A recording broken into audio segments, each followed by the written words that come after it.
नमस्ते दोस्तों। आज आप लोगों के लिए लेकर आई हूँ मालती जोशी जी की लिखी हुई कहानी प्रतिरोध। उसके पूरे बदन पर जैसे छिपकलियां रेंग रही थीं। नंदोई का लिजलिजा स्पर्श याद करके उसे उबकाई आ रही थी। उनकी काम लोलुप दृष्टि मानो अब तक उसका पीछा कर रही थी और वासना में सने शब्द अब तक कानों में झंझना रहे थे। उस समय मन तो हुआ था कि एक तमाचा जड़ दे, पर रिश्ते आड़े आ गए, इसलिए सिर्फ धमकाकर छोड़ दिया। बदले में उन्होंने भी धमकी दे डाली थी, शिकायत करके तो देखो, इतना बदनाम कर दूंगा कि कहीं मुंह दिखाने लायक नहीं रहोगी। एक क्षण को मीरा सहम गई थी। अभी तो शादी को कुल जमा 6 महीने ही हुए हैं और वह कैसे दुष्चक्र में फंस गई है। उसकी शादी के बाद ननंद पहली बार सपरिवार घर आई है। उन लोगों की खातिरदारी में उसने कोई कसर नहीं छोड़ी। सुबह शाम पकवान बना रही है। ननंद को पानी का गिलास तक नहीं उठाने देती। अपनी अलमारी उसने दीदी के लिए खुली रख छोड़ी है, जो चाहे निकालें और पहने। बड़ी मन्नतों से पाए उसके बच्चे पर पूरी माया ममता लुटा रही है। उसकी शैतानियों को नजरअंदाज कर रही है। उसकी शरारतों को बख्श रही है। पर पता नहीं क्यों नंदोई के साथ वह सहज नहीं हो पाई। उसके अंतर्मन ने उसे सचेत कर दिया था कि इस आदमी की नजर साफ नहीं है। इससे सावधान रहने की जरूरत है। शायद उसकी यही कोशिश उनके अहम को आहत कर गई थी। उनका पौरुष दर्प इस अवमानना से तिलमिला उठा था और शायद इस अपमान का बदला चुकाने के लिए ही वे मौके की तलाश में रहे हों। वह शाम के खाने की तैयारी में व्यस्त थी। दोपहर का खाना खाकर सुयश रोज की तरह दुकान चले गए थे। अम्मा जी बिटिया को लेकर सुनार के पास गई थी। मेहरी भी काम निपटाकर जा चुकी थी। उसी समय उन्होंने रसोई की चौखट पर खड़े होकर आवाज दी, क्यों, एक कप चाय मिल सकेगी क्या? उसका जी धक से रह गया। पहली बार उसे एहसास हुआ कि वे घर में बिल्कुल अकेली है। उसने हिम्मत जुटाकर कहा, आप बाहर चलकर बैठें, मैं वहीं ले आऊंगी। दरअसल उनके वहां खड़े रहने से उसे बहुत घबराहट हो रही थी। यहाँ पानी तो पी सकता हूँ या उसके लिए भी बाहर जाना पड़ेगा? उसने कोई जवाब नहीं दिया। चुपचाप एक गिलास भरा, ट्रे के एक सिरे पर उसे रखा और दूसरे सिरे से ट्रे पकड़कर उनके सामने कर दिया। मैं क्या अछूत हूं जो इस तरह पानी दे रही हो? वे गुर्राए। मीरा फिर भी चुप रही और चाय की तैयारी में जुट गई। वह बात बढ़ाना नहीं चाहती थी। जीजा जी भी उसका मंतव्य समझ गए और चुपचाप बाहर जाकर बैठ गए। उसने बड़ी राहत महसूस की। चाय बनाकर वह धीरे से बैठक के कमरे में रखाई। उन्होंने अखबार से सिर उठाकर देखा। यह क्या, एक ही कप बनाकर लाई हो? तुम्हारा कप कहाँ है? जी, मैं शाम को चाय नहीं पीती। थोड़ा साथ तो दे सकती हो। चाय क्या कोई अकेले पीने की चीज है? जाओ एक कप और ले आओ, इसी में शेयर कर लेंगे। मुझे माफ कीजिए, रसोई में बहुत काम पड़ा है। कहकर वह जैसे ही जाने के लिए मुड़ी, उन्होंने उसका आंचल पकड़ लिया। जीजा जी, आप होश में तो हैं? उसने किसी तरह अपना आंचल छुड़ाते हुए कहा। होश में कहाँ हूं? मेरे होश तुमने छीन लिए हैं। जीजा जी, आप घर के बड़े हैं, बड़ों की तरह व्यवहार कीजिए। बड़ा हूं तो क्या, बूढ़ा तो नहीं हूं। चाय का तो एक बहाना था। सोचता था उसी बहाने 5 मिनट मेरे पास बैठोगी, पर तुम तो जैसे मेरी छाया से भी दूर भाग रही हो। मेहमानों के साथ ऐसा व्यवहार किया जाता है? आप मेहमान हैं तो फिर मेहमान की मर्यादा में रहिए, नहीं तो क्या कर लोगी तुम? मुझे मजबूरन अम्मा जी से या इनसे शिकायत करनी पड़ेगी। और तुम्हारा वह मिट्टी का माधो मेरा क्या कर लेगा? मेरे सामने आंख उठाकर बात करने तक का तो उसमें ताव नहीं है। तुम शिकायत तो करके देखो, इतना बदनाम कर दूंगा कि कहीं मुंह दिखाने लायक नहीं रहोगी। आखिर क्या बिगाड़ लोगी तुम मेरा? इसके बाद मीरा वहां खड़ी नहीं रही। रसोई का दरवाजा बंद करके सीधे ऊपर अपने कमरे में चली गई और अंदर से दरवाजा बंद कर दिया। उसका तन मन अब भी घृणा से जल रहा था। हृदय भय से धड़क रहा था। इस व्यक्ति की खोटी नीयत को उसने शादी के मंडप में ही भांप लिया था। गरीब घर की लड़की थी मीरा, पर रूप राजरानी जैसा पाया था। इसीलिए सुयश की माँ ने उसे अपने बेटे के लिए मांग लिया था। मीरा के माँ बाप तो इस प्रस्ताव से ही धन्य हो गए थे। 2 बेटियों को ब्याह करके वे एकदम खोखले हो गए थे। 2 की चिंता और थी। ऐसे में यह प्रस्ताव तो एकदम वरदान ही था जैसे। बिना किसी दान दहेज के ऐसा घरवर जुटाने का तो वे सपना भी नहीं देख सकते थे। शादी के मंडप में ही जीजाजी को पहली बार देखा था। मजाक के नाम पर बड़ी भद्दी फफ्तियां कस रहे थे और सब लोग हो करके हंस रहे थे। कभी कहते, भैया यह तो लंगूर के हाथ में अंगूर आ गया समझो। कभी कहते, इसी को तो कहते हैं छछूंदर के सर में चमेली का तेल।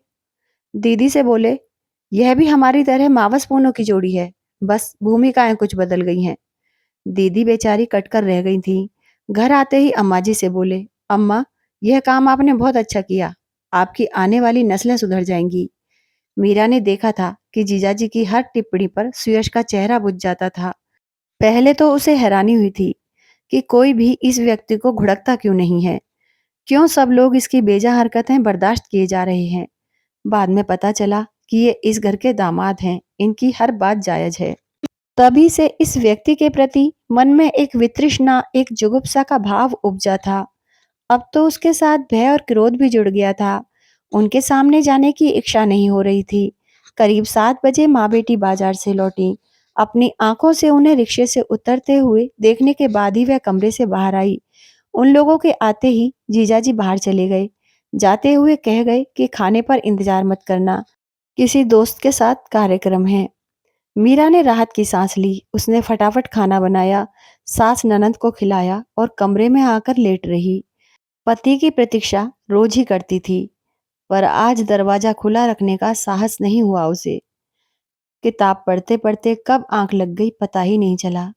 सुयश ने शायद 2-4 बार दरवाजा खटखटाया होगा, क्योंकि जब उसने दरवाजा खोला तो उनका मूड काफी उखड़ा हुआ था। किसके ख्यालों में खो गई थी कि मैं इतनी देर से दरवाजा पीटता रहा और तुम्हें सुनाई नहीं दिया? उन्होंने तल्ख स्वर में पूछा। सॉरी, पढ़ते पढ़ते पता नहीं कैसे आंख लग गई। आंख लगाने का शौक इन दिनों जरा ज्यादा चढ़ा हुआ है। ये क्या कह रहे हैं आप? सुयश ने कोई जवाब नहीं दिया। गुस्सा चेहरे पर हावी रहा। जूते पहने पहने ही वह बिस्तर पर लेट गए। आप फ्रेश होकर आइए, मैं खाना लगा रही हूँ। मैं खाना नहीं खाऊंगा। क्यों? बाहर खाकर आया हूँ।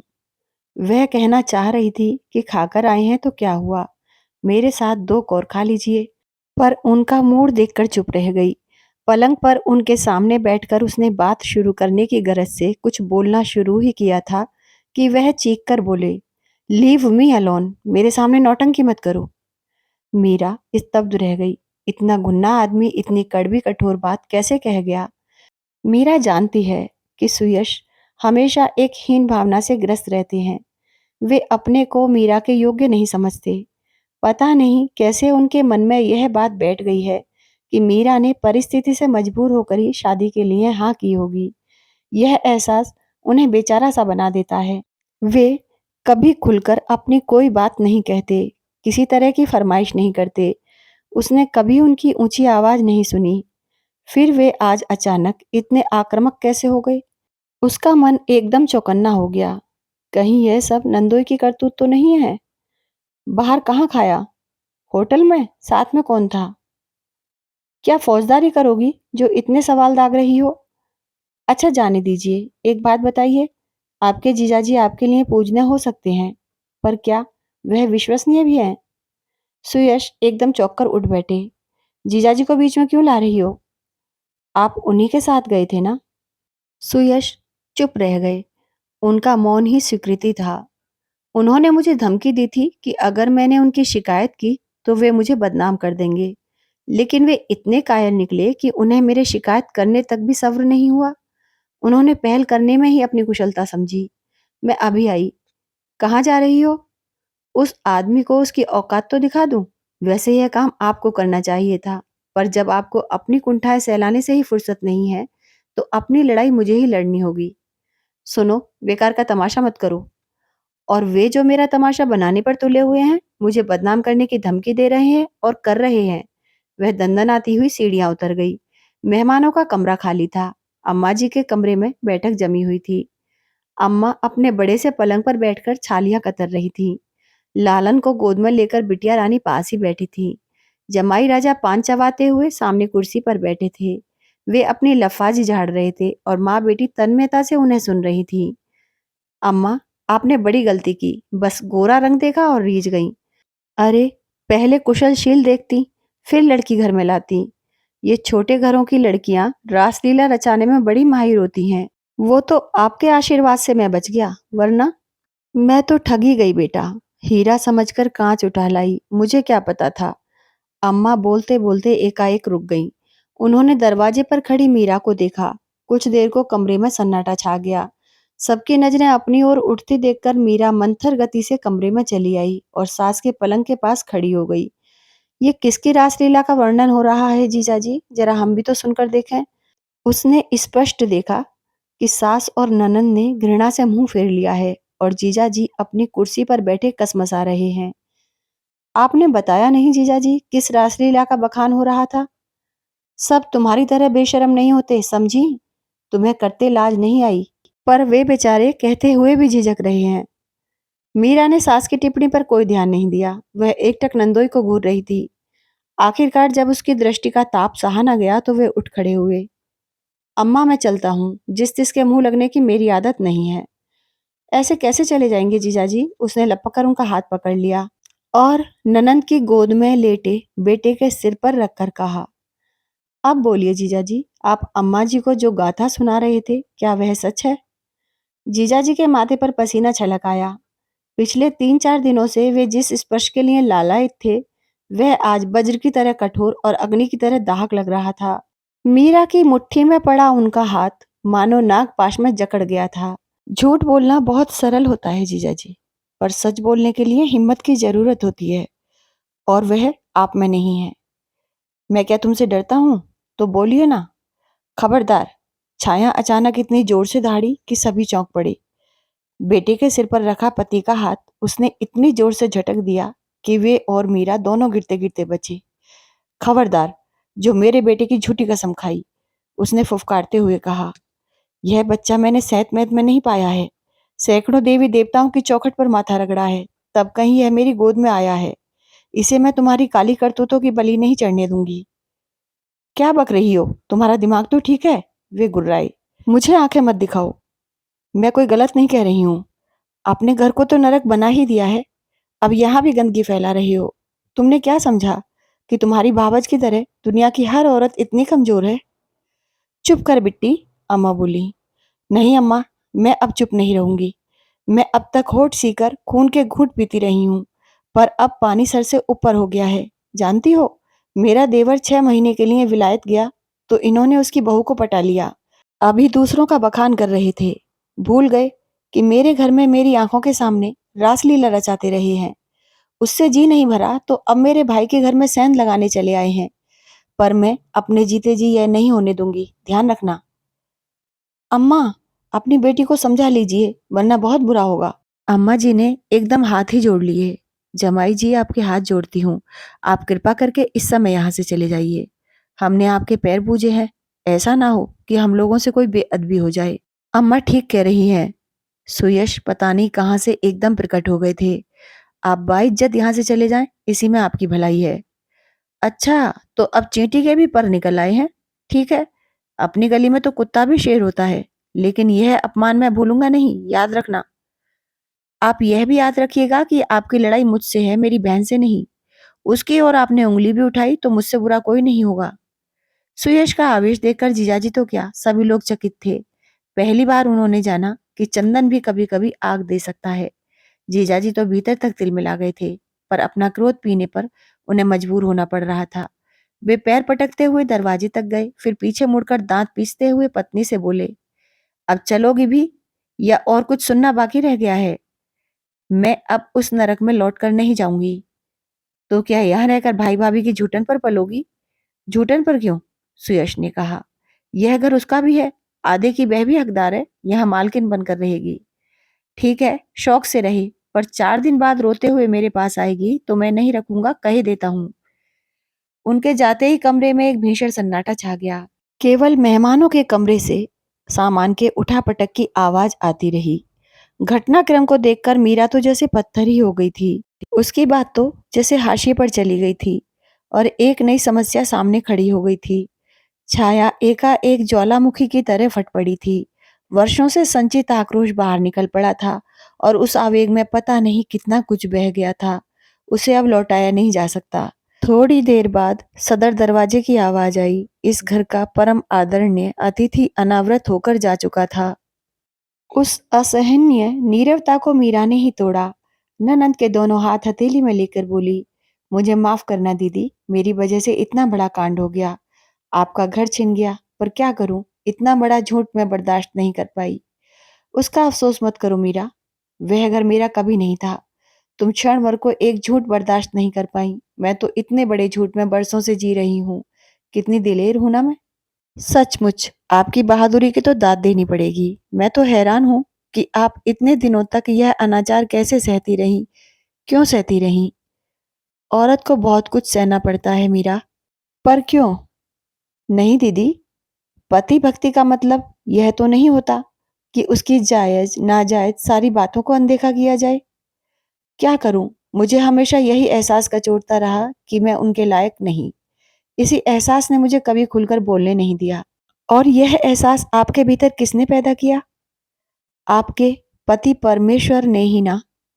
आपके रूप रंग को लेकर उन्होंने इतनी तरह से इतनी बार कोंचा होगा कि आप कभी भी सिर ना उठा सकीं। मुझे बताइए, क्या रूप ही सब कुछ है? आपके सारे गुण, शिक्षा, दीक्षा, आचार, व्यवहार का कोई महत्व नहीं है? कोई मूल्य नहीं है? क्या चेहरे की सुंदरता से चरित्र के अवगुण छुप जाते हैं? छाया क्या कहती, चुपचाप बच्चे को थपकती रही। पता नहीं आप में इतना हीन बोध क्यों है? यह सब जीजाजी का ही कृपा प्रसाद है। यह नुस्खा उन्होंने आपके भाई पर भी आजमाया है। शादी वाले दिन से बेचारे यही ठाने बैठे हैं कि यह शादी मैंने बेमन से की है। परिस्थितियों ने मुझसे मजबूरन हाँ करवाई है। उन्हें आश्वस्त करते-करते मैं थक गई हूँ, पर वहम का तो कोई इलाज नहीं होता। पता नहीं कैसे आप उस गलीज़ माहौल में इतने दिन रह लीं, पर मुझ में इतनी हिम्मत नहीं है। मैं ऐसे वातावरण में साँस नहीं ले सकती, जहाँ चौबीसों घंटे आप पर शंकालू नज़रों का पहरा बैठा हो, जहाँ रोज़ नए सिरे से आपको अपने आप को साबित करना पड़े। आज के बाद तो मेरा यहाँ रहना एकदम ही असंभव है। अम्मा जी, अपने बेटे से कहिएगा, सुबह मुझे मेरे घर छोड़ आएँगे। तुम किस घर की बात कर रही हो बहू? तुम्हारा घर यही है, अम्मा ने दृढ़ता से कहा। तुम इस घर की लक्ष्मी हो, तुम कहीं नहीं जाओगी। जिसे जाना था, वह चला गया है। उनके जाने से क्या फ़र्क पड़ता है अम्मा जी? मेरी लड़ाई उनसे नहीं है। तुम्हारी लड़ाई मुझसे है, मुझे पता है, सुयश ने कड़क कर कहा। पर रात के 12 बजे उसका शंखनाद करने की ज़रूरत नहीं है। चुपचाप सोने चलो और दूसरों को भी सोने दो। उनके स्वर में आदेश था, पर आँखों में एक आग्रह, एक मौन निमंत्रण था। पति का यह स्वरूप वह पहली बार देख रही थी, पर उसके भीतर एक नई खुशी ने जन्म लिया था और सुयश का यह रूप उसे आनंदित करने लगा था। विस्मय विमुग्ध सी वह चुपचाप सीढ़ियां चढ़ने लगी।